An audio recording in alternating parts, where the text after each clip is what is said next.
विरासत में सब कुछ मिल गया है, उनको तो संघर्ष करना नहीं आता है।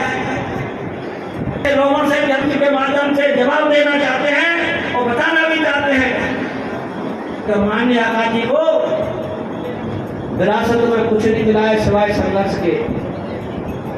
विरासत में उनको संघर्ष मिला है और संघर्ष करना पड़ेगा और संघर्ष वो कर रहे हैं। आपके मदद में मस्त को पैदल मार्च राजभवन का घेराव किया, आपके बिना और पैदल मार्च किया और राजभवन का घेराव भी किया। तो साथियों कहीं वो किसी साथी पे कोई कायम हुए, किसी भी युवा साथी को जेल में जाना पड़ा, साथियों कोई काम नहीं हुआ और प्रशासन भी हिल गया और सरकार भी हिल गई कि हम लोग शांतिपूर्ण तरीके से आंदोलन करना भी जानते हैं और गरीबों को न्याय भी दिलाना जानते हैं। क्यों किया था? तो इस प्रदेश में आदिवासियों के धंधों पर चरम सीमा पर अत्याचार हो रहे हैं। अभी राजस्थान में 14-15 दिन की यात्रा निकली, उसमें संघर्ष किया, उस राजस्थान की सरकार को हराने का काम किया। विरासत इसको नहीं कहते हैं, विरासत कहते हैं कि अगर आप मुख्यमंत्री हो तो अपने बेटे को भी मुख्यमंत्री बना दो तो विरासत मान सकते हैं। आप सांसद हो तो आप अपने बेटे को भी सांसद बना दो तो विरासत मान सकते हैं। आप अगर राज्यसभा सांसद हो तो अपने बेटे को भी राज्यसभा सांसद बना दो, विधायक बना दो तो विरासत मान सकते हैं। बताइए कौन सा आकाजी को राज्यसभा का सांसद बना दिया है, एमएलसी बना दिया है, लोकसभा का विधानसभा का चुनाव बना दिया है। संगठन में काम करने के लिए किसी के लिए मनाही नहीं है, संघर्ष कोई भी कर सकता है। कोई संघर्ष माननीय आका जी ने चुना है और बहन जी के विश्वास पर खड़े उतरने का भी काम कर रहे हैं। भारतीय लोग, तमाम ऐसे लोग चमचे दलालों घूम रहे हैं कांग्रेस बीजेपी के सारे पर। उनको ना तो मीडिया दिखता है, ना कांग्रेस दिखती है, ना बीजेपी दिखती है। उनको अगर आज कोई सपने में भी नजर आ रहा है तो आकाश ही आकाश नजर आ रहा है। क्यों भाई, क्यों आपको अभी से परेशानी और दर्द हो रहा है? अभी तो उन्होंने एमआई दी है। जब उनका सालों का संघर्ष आप लोग देखोगे तो देश से मनुवादियों की चूल रह जाएंगी और चमचे दलालों की नींद हराम हो जाएगी। ऐसे माननीय आकाश जी संघर्ष करने के लिए बीड़ा उठा चुके हैं। आप लोगों से सिर्फ हम हमेशा से बार बार एक ही बात निवेदन कर रहे हैं, हम लोगों को आप उसमें भाईचारा बनाकर वैमनस्यता छोड़कर मान्य बहनी के बात का निर्देश का पालन करना है। क्योंकि चुनावी साल और चुनावी समय है, कुछ ही समय में आचार संहिता लग सकती है, चुनाव आ जाएंगे।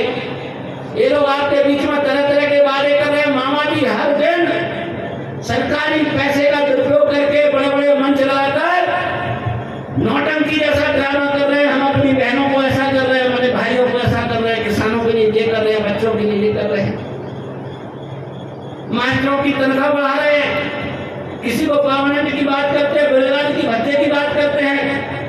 अभी लाडली बहनों के लिए बता रहे 1000 से 3000 भी करेंगे। आप सब कुछ कर सकते हो पर इस प्रदेश के गरीब बच्चों को फ्री में शिक्षा नहीं दे सकते हो।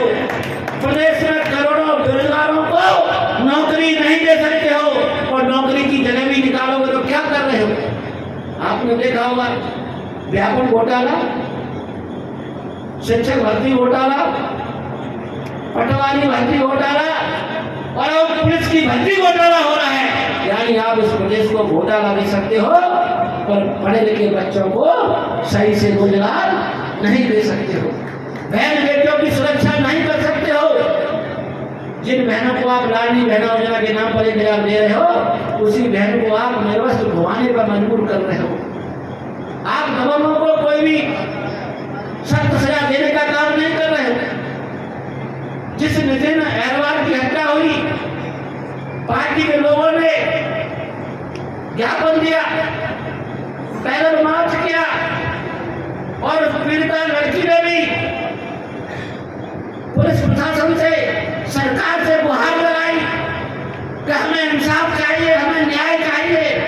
उन्होंने हमारे भाई को मारा है तो कम से कम अपराधियों के घरों को ही बुलडोजर से उड़ा दो और सरकार कान का जूतर ये लिए, अभी स्वराज के घर भी नहीं इन्होंने बुलडोजर से उड़ाए हैं। अगर किसी गरीब का होता, किसी अल्पसंख्यक का होता या किसी पिछड़े का भी होता तो उसके घर ढा लिए जाते, पर कहीं ना कहीं भूपेंद्र सिंह मंत्री के सारे पर दबावों के हैं, इसलिए शिवराज मामा उनके सामने नतमस्तक है। इसलिए गरीबों को भैया जब ही न्याय मिलेगा जब आप आदरणीय बहन कुमारी मायावती के हाथों को मजबूत करेंगे और 2023 में संकल्प लेंगे कि हर अपराधियों से, भ्रष्टाचारियों से, बलात्कारियों से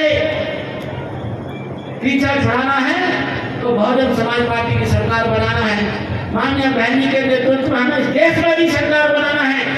आज पूरा देश उनको टकटकी निगाहों से देख रहा है, मीडिया में उठा के देख लीजिए, आप कोई भी डिबेट देख लीजिए, उस डिबेट में बहन जी का नाम जरूर आता है। उन्होंने ऐलान कर दिया हम अकेले चुनाव लड़ेंगे, ना इंडिया के साथ ना इंडिया के साथ, हम मध्य प्रदेश में भी 230 सीटों पर चुनाव लड़ेंगे और पूरे देश में भी हम चुनाव अकेले लड़ेंगे। जहां भी चुनाव हो रहे राज्यों में वहां पर भी हम अकेले लड़ेंगे चुनाव। अब कहीं ना कहीं मनुवादी पार्टियों के पेटों में दर्द हो रहा है, वो तरह तरह से अलग अलग तरीके के बयानबाजी कर रहे हैं, और बहन जी अटल है, बहन जी किसी के सामने ना तो डरती है और ना किसी के सामने झुकती हैं। ये लोग झूठा प्रचार करके उनकी छवि को खराब करना चाहते हैं, पर हम आप लोग मजबूती के साथ अपनी जिंदा दिल के साथ खड़े हो जाए, दुश्मनों का बाल भी बांका नहीं कर सकता है, क्योंकि हम लोग सच्चाई और ईमानदारी के साथ गरीबों की लड़ाई लड़ने के लिए संघर्ष करते हैं।